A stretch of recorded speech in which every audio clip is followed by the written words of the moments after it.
nama saya Hidayat. Saya akan berperan menjadi si miskin dan menjadi Maharaja Indra Angasa. Maka nama saya Dwi Azhara yang berperan sebagai si miskin yang akan menjadi Ratu Ratna Dewi. Maka nama saya Hanifah Rahma. Di sini saya sebagai pencerita di drama Si Miskin. Kenalkan, nama saya Farhan, warga kampung. Perkenalkan, nama saya Nadia, saya sebagai warga kampung. Perkenalkan, nama saya Dona, saya sebagai warga kampung. Kenalkan, nama saya Putri, saya sebagai warga kampung. Perkenalkan, nama saya Kartika Maria Faza, saya sebagai warga kampung. Perkenalkan, nama saya Fatir Sabda, saya dari warga kampung. Perkenalkan, nama saya Farul Islami Pasha sebagai warga. Perkenalkan, nama saya Rani Firdaus, berperan sebagai raja. Assalamualaikum warahmatullahi wabarakatuh. Perkenalkan, nama saya Arif Fatul Sabda, saya sebagai pedagang.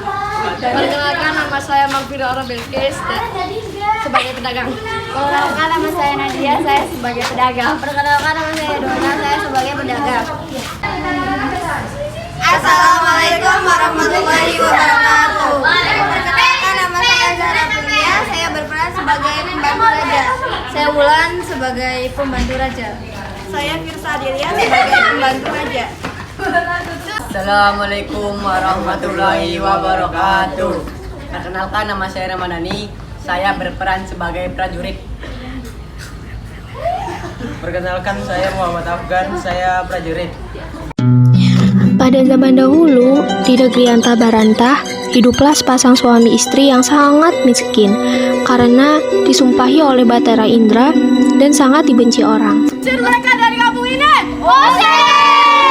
Setiap kali mereka mengemis di pasar dan kampung, mereka dipukuli dan diusir hingga ke hutan.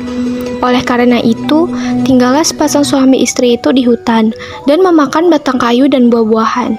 Miskin, apa yang kalian inginkan? Apakah kami boleh meminta buah-buahan dan sebatang kayu di kebun kalian? Untuk kami makan.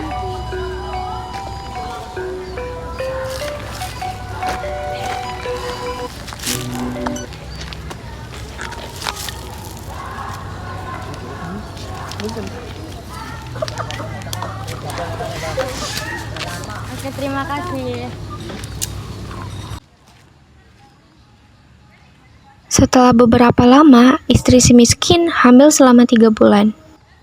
Sang istri ingin sekali memakan buah mangga yang ditanam di taman raja. Apakah kamu ingin membunuhku?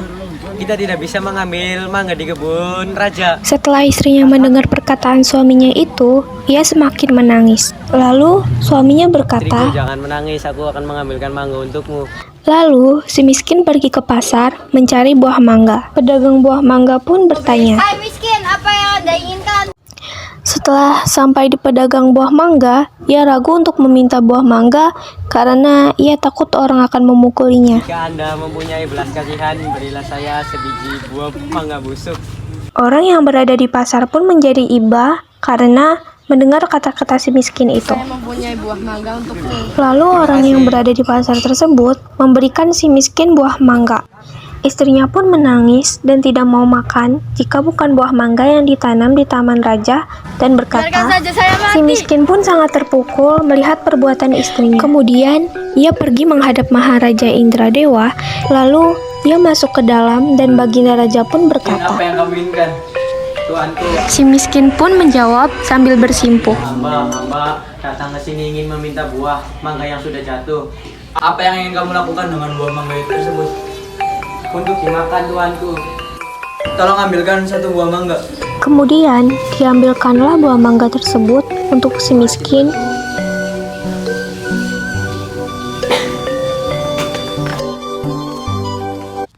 Setelah itu, si miskin pun berjalan pulang ke rumahnya.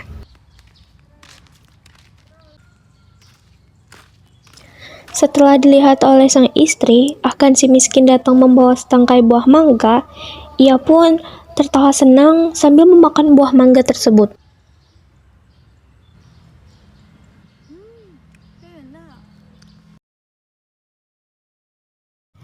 Pada waktu yang baik dan tepat, pada malam hari itu, bulan bersinar dengan terang.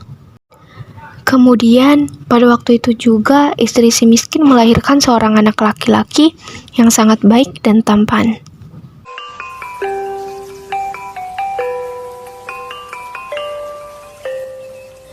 Anak itu diberi nama Marakarma yang artinya anak yang di dalam kesulitan. Dengan takdir Allah Subhanahu wa Ta'ala melimpahkan kepada hambanya, si miskin pun menemukan sebongkah peti yang berisikan mahkota emas ketika ia sedang mencari tempat untuk ia tinggali dengan keluarganya. Apa ini? Ia pun menjadi kaya dan membeli barang-barang kebutuhannya. Setelah kembali membeli barang-barang tersebut, ia membasuh badannya, menimang anaknya dan berseru, Jika engkau sungguh-sungguh anak dewa yang ingin menerangkan wajah ayahanda ini, biarkan negeri di hutan ini menjadi negeri yang lengkap dengan kota, istana, dan parit, serta menteri rakyat dan semua raja-raja besar. Terkabullah permintaan itu dari si miskin menjadi raja dan berganti nama menjadi Maharaja Indra Angkasa, dan istrinya berganti nama menjadi Ratna Dewi, dan negeri itu dinamakan Puspasari.